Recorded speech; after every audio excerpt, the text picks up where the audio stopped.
Alright, welcome back, Sebastian here. So of course, next up, looking at my reviews of each team after the 2023 F1 season is Alpine, 6th in the Constructors' Championship. So of course, new driver lineup for this year, Pierre Gasly and Esteban Ocon. I think coming into this season, a lot of people expected these two drivers to be pretty closely matched. I gave the slight edge to Ocon, given that he was the more experienced driver within the team. And I figured, Gasly might take a bit of time to get up to speed. And that's kind of what happened in the first half of the season. That being said, Gasly had a really good second half of the season. And by the end of the season, pipped Ocon in the points head-to-head by 4 points. So for Gasly, 62 points total and Ocon 58. And in almost every single metric here for these two drivers, they were very, very close. And I think in most metrics, the closest driver pairing on the grid in 2023. Average finishing position, 9.8 for Gasly, Ocon 9.7, so slightly better, but only marginally. The last real race statistic that's applicable here is podiums, and each of them got one. Ocon, of course, got his podium at the Monaco Grand Prix, excellent qualifying performance there that translated to a really solid race. And for Gasly, he got his at the Zandvoort Grand Prix. Interestingly, at Zandvoort, the Dutch Grand Prix. Interestingly enough, I think it kind of highlighted one of the weaknesses with Alpine's car. Both tracks were fairly high downforce, or at least Zandvoort was, due to the wet conditions that weekend. Alpine are basically just down on engine power, or at least they're down in terms of packaging or cooling of the car that allows them to have the same kinds of top-end speeds that the other teams do. Now, looking at the qualifying statistics, this is kind of where Gasly had a bit of an advantage over Ocon, and I was a bit surprised by this, given Ocon generally has had a reputation as a pretty good qualifier going back to his days against Sergio Perez. So qualifying head-to-head 14-8 in favor of Gasly, but with the qualifying gap very, very slim, basically 0.02 of a second, so almost nothing there, with a couple of outliers removed on either side. Average starting position 11.2 for Gasly, and Ocon 11.7, so very close there. All my power rankings, like you would expect given all these stats are so close together, very, very close as well. For Gasly 10.0 and for Ocon 10.3, so very, very close and about middle of the pack for looking at the whole grid. Now, looking at how Alpine kind of evolved through the season, not a whole lot of change in terms of qualifying performance. First 11 races, average qualifying position was 11.2. For races 12 through 22, dropped to 11.6. But of course, McLaren got a lot quicker. Of course, Aston Martin did fall back through the second half of the season, so they would have been battling with Aston that second half of the season, but McLaren pretty much passed them pretty clearly through the second half of the season. However, the points don't kind of tell a bit of a different story. So the first 11 races, 47 points scored. Second half of the season, 73 points. That's almost double, not quite, but almost double there. So really interesting story there. I really think that they just kind of had a lot more peakier weekends, had weekends where they're just able to capitalize and get those big points finishes. Of course, Gasly got Zandvoort, 15 points there. Ocon had his 4th place finish at Vegas. That's another 12 points there. Gasly also had a really good, I believe, six place, was it? 6 place at the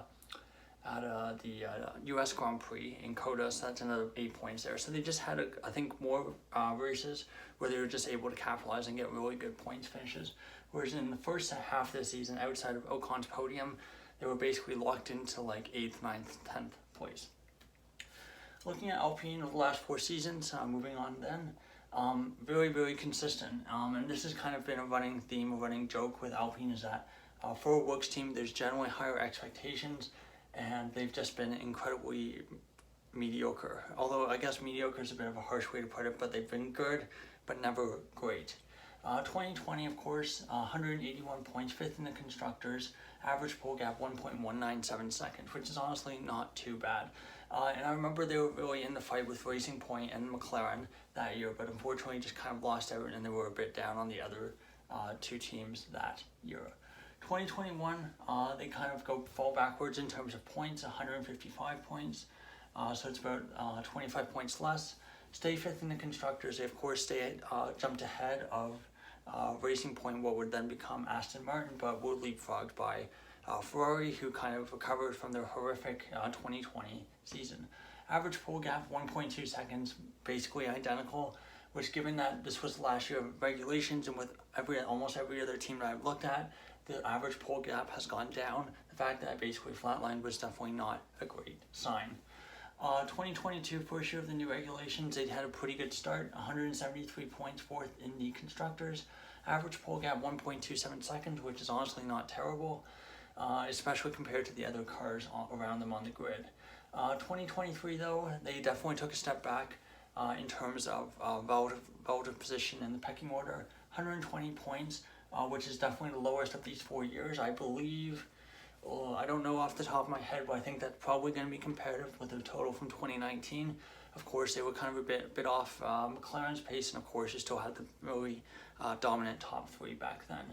Sixth in the constructors, though, is their worst performance in the constructors since 2017, where I believe they finished fifth. Actually, yeah, I'm trying to think of off the top of my head. No, they would have finished sixth. Yeah, sixth. I believe Renault finished in 2017. Yes. Average pole gap 0.865 seconds. They finally broke the 1 second barrier, which is a pretty good result. All things considered, dropped about 0.4 of a second compared to last year. So for 2024, Alpine, I think, are really going to be wanting to try to push forward, try to get closer to the pack in front of them of Ferrari, Mercedes, McLaren, and Aston. I think it's going to be a tough ask, kind of break in higher than where they are, but I think it is possible. If one of those teams have a really bad season, I do think improving on that sixth in the constructors is possible.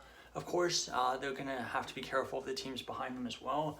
I think AlphaTauri using a lot more Red Bull parts next year could be a concern for Alpine if they this trend of them being quite stagnant continues.